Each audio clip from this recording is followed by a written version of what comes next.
Shahzad, thank you very much for joining us. खबर आ गई है, तैयारियां हम देख रहे थे, सदर ट्रंप ने उठकर बाकायदा अब पोस्ट कर दी है सोशल मीडिया पर, टीम आ रही है पाकिस्तान। जी बिल्कुल, सदर ट्रंप का जो ट्वीट है वो तो बड़ा वाज़ेह तौर पे बता रहा है कि उनकी टीम जो है कल यहाँ पर पाकिस्तान में इस्लामाबाद में पहुंच जाएगी और इसके बाद ऑब्वियसली नेगोशिएशंस जो है वो स्टार्ट हो जाएंगी।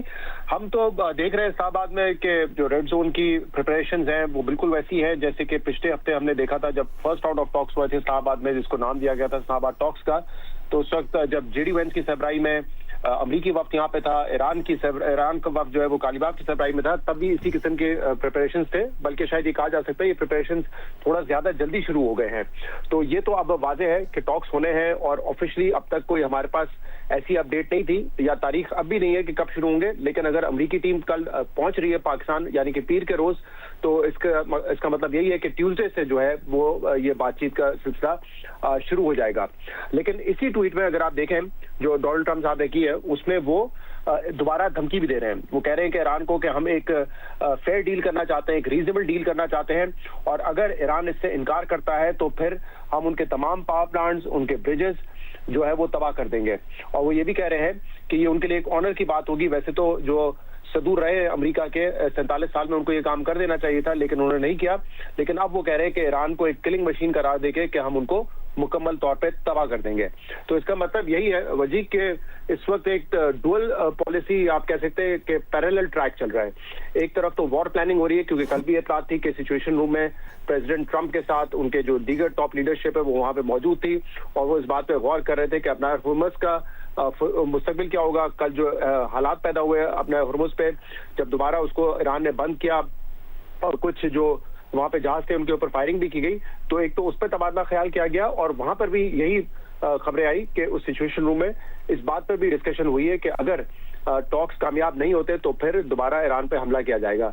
और दूसरी तरफ ऑब्वियसली जो डिप्लोमेटिक मिशन है उनका वो भी यहाँ पर आ रहा है। तो इसका मतलब एक पैरेलल ट्रैक है, एक डुअल अप्रोच है कि नेगोशिएशंस भी साथ साथ चलती रहेंगी और जो वॉर प्लानिंग है कि अगर ये कामयाब नहीं हुए मुज़ाकरात तो फिर दोबारा जंगी मैदान में इसका फैसला होगा। अच्छा, ये तो एक अप्रोच है जो आपने हमारे सामने रखी कि अगर ऐसा ना हुआ तो ऐसा होगा। दोनों जानिब से हमने देखा है कि सख्त अप्रोच है। ईरानी आर्मी चीफ अमीर हातमी का आपसे कुछ देर पहले बयान आया, सुप्रीम लीडर के बयान से उनका यह कहना है कि फौजी जवानों के हौसले 2 गुना बढ़ गए हैं। साथ ही जो एयर स्पेस फोर्स है ईरान की, उसके कमांडर माजिद मुसवी का भी बयान आया कि इस दौरान जो जंगबंदी हमें मिली है, लॉन्चरों की तजदीद रफ्तार जंग से पहले की निस्बत ज्यादा हो गई है। शहजाद, आपकी तरफ वापस आते हैं। पोस्चरिंग दोनों जानिब से बहुत सख्त हो रही है, चाहे उनको अपनी जानिब से दबाव का सामना हो इंटरनली, लेकिन अच्छी बात यह है कि चाहे मुज़ाकरात का पहला राउंड हो, भले वो कामयाबी पर ख़त्म नहीं हुआ, लेकिन जारी रही बातचीत, सीज फायर बरकरार रहा। आज भी सख्त बयान आते हैं,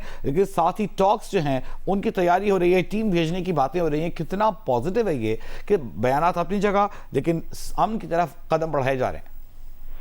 मेरे ख्याल से ये सबसे मुस्बत बात है कि दोनों तरफ से तमाम जहराना बयानात के बावजूद इस चीज पर भी इत्तफाक है कि नेगोशिएशंस इस वक्त जारी हैं और बातचीत का सिलसिला जारी रहेगा। ये बातचीत का सिलसिला रोकने के हवाले से अब तक कोई बयान हमने नहीं देखा है और इसीलिए हम देख रहे हैं कि इस्लामाबाद में तैयारियां भी हैं और अब डोनाल्ड ट्रंप खुद भी कह रहे हैं कि उनकी टीम जो है वो पाकिस्तान में मौजूद होगी। ईरान भी पहले भी वेलकम कर चुका है, वो भी दोबारा मुज़ाकरात के लिए तैयार है। ये मेरे ख्याल से पॉजिटिव चीज है। जो आप बात करें ये अहम इसलिए है क्योंकि इस 1.5 महीने की जंग के दौरान हमने कई मरतबा ऐसी सिचुएशंस देखी हैं जहां पे कभी ये लगता है कि मामला बहुत ज्यादा बिगड़ जाएंगे, जैसे कि डोनाल्ड ट्रंप ने कहा था कि मैं पूरी सिविलाइजेशन जो है वो तबाह कर दूंगा। लेकिन फिर हमने इस तरह के मामला भी देखे कि उन्होंने 2 हफ्ते तक के लिए सीज फायर का ऐलान कर दिया। फिर कई मौके ऐसे आए जिसपे उम्मीद की किरण थी कि कोई ना कोई अग्रीमेंट एक ब्रॉडर फ्रेमवर्क पे हो सकता है, जैसे कि जब पाकिस्तान में फर्स्ट टॉक हुआ राउंड्स का, उसकी उम्मीद थी। लेकिन जब जेडी वैन जाने लगे तो पता चला कि किसी एग्रीमेंट पर इत्तेफाक नहीं हुआ है। तो ये बैक एंड फोर्थ जो हो रहा है ना, इसकी बड़ी वजह है। एक तो ये कि जो डोमेस्टिक ऑडियंस है, दोनों क़यादतें ये चाहेंगी कि अपनी जो डोमेस्टिक ऑडियंस है उनको सेटिस्फाई करें।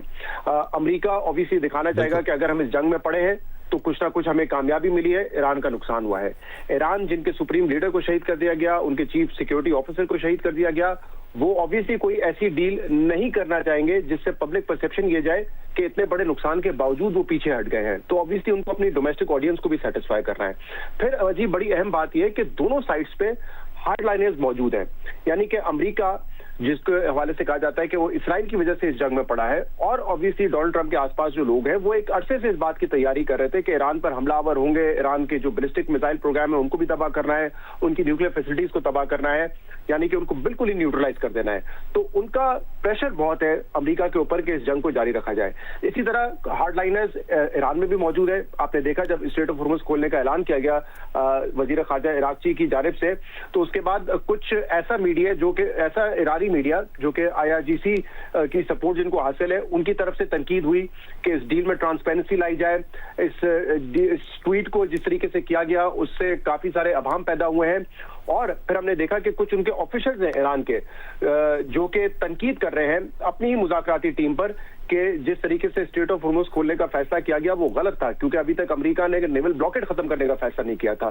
तो ये दोनों मेरे ख्याल से बड़े इंपॉर्टेंट इश्यूज हैं कि जो इंटरनल हार्डलाइनर्स है दोनों तरफ से, जो डोमेस्टिक ऑडियंस है और जो एक्सटर्नल स्पॉयलर्स है, उनकी वजह से हम ये देख रहे हैं कि ये मामलात हमें कभी लगता है कि सुलझने जा रहे हैं तो बिगड़ जाते हैं, कभी लगता है कि बहुत बिगड़ जाएंगे तो फिर पता चलता है कि एक उम्मीद की किरण है जिससे मामला शायद सॉर्ट आउट हो जाए। ठीक है, शहजाद आपकी तरफ आते हैं। आपको इस बात का इम्कान कितना दिखाई दे रहा है कि सदर ट्रंप खुद आए? क्योंकि एक मौके पर व्हाइट हाउस में गुफ्तगू करते हुए वे कह चुके हैं कि अगर मुआहिदा होता है, नहीं होता तो इसको जिम्मेदार ठहरा देंगे जेडी वेंस को, लेकिन होता है तो यकीनन उसका क्रेडिट मैं लूंगा।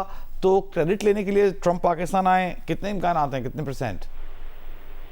देखिए अभी तो जो ट्वीट उन्होंने खुद किया है उससे तो वाज़ेह है कि वो कल तो नहीं आ रहे पाकिस्तान में, यानी कि जो भी टॉक्स होंगी, जो भी आगाज होगा उसमें तो वो शिरकत नहीं करेंगे। और मेरे ख्याल से पहले भी वो इस चीज को वाज़ेह कर चुके हैं कि अगर कोई एग्रीमेंट होता है उस सूरत में वो दस्तखत करने के लिए इस्लामाबाद आ सकते हैं। अब देखिए एग्रीमेंट क्या होगा, क्या हम बात कर रहे हैं कि एक महदूद कोई फ्रेमवर्क तैयार हो जाएगा और जो कॉम्प्रिहेंसिव डील के हवाले से नेगोशिएशंस है वो क्या जारी रहेंगी? अगर ऐसा होता है तो ऑब्वियसली जो है वो फिर पाकिस्तान इस वक्त नहीं आएंगे। और जो हमारी इत्तलात है उसके मुताबिक वही वफूद जो दोनों तरफ से पहले आए थे, ईरान की जानिब से भी और अमेरिका की जानिब से, शायद वही शिरकत करेंगे जो पहले राउंड ऑफ टॉक्स है उसमें। अगर कोई बड़ी डील होती है जिसमें ईरान की तरफ से ईरान के ऊपर जो तमाम सैंक्शंस हैं वो हटाने की बात हो, उनके एसेट्स अनफ्रीज करने की बात हो, और ईरान और अमेरिका के दरमियान जो यूरेनियम इनरिचमेंट का मामला है उस पर भी कोई मुकम्मल सेटलमेंट हो जाती है, तो फिर शायद हम कह सकते हैं कि हम एक बड़ी डील की तरफ जा रहे हो, एक कॉम्प्रिहेंसिव डील की तरफ जा रहे हो। उस सूरत में शायद हो सकता है कि वो इस्लामाबाद आए। लेकिन जो तैयारियां यहाँ पर है इस्लामाबाद में वो कुछ अगर आप उसको देखें तो पिछले हफ्ते के मुकाबले से ज्यादा इस तरह लग रही है कि पब्लिक ट्रांसपोर्ट जो है वो DC रावलपिंडी कह रहे हैं कि हमने पब्लिक ट्रांसपोर्ट मुकम्मल तौर पर बंद कर दिया है। वो ये भी कह रहे हैं कि जो डिप्लॉयमेंट है 10,000 पुलिस अफसर की वो भी इस्लामाबाद में हो चुकी है।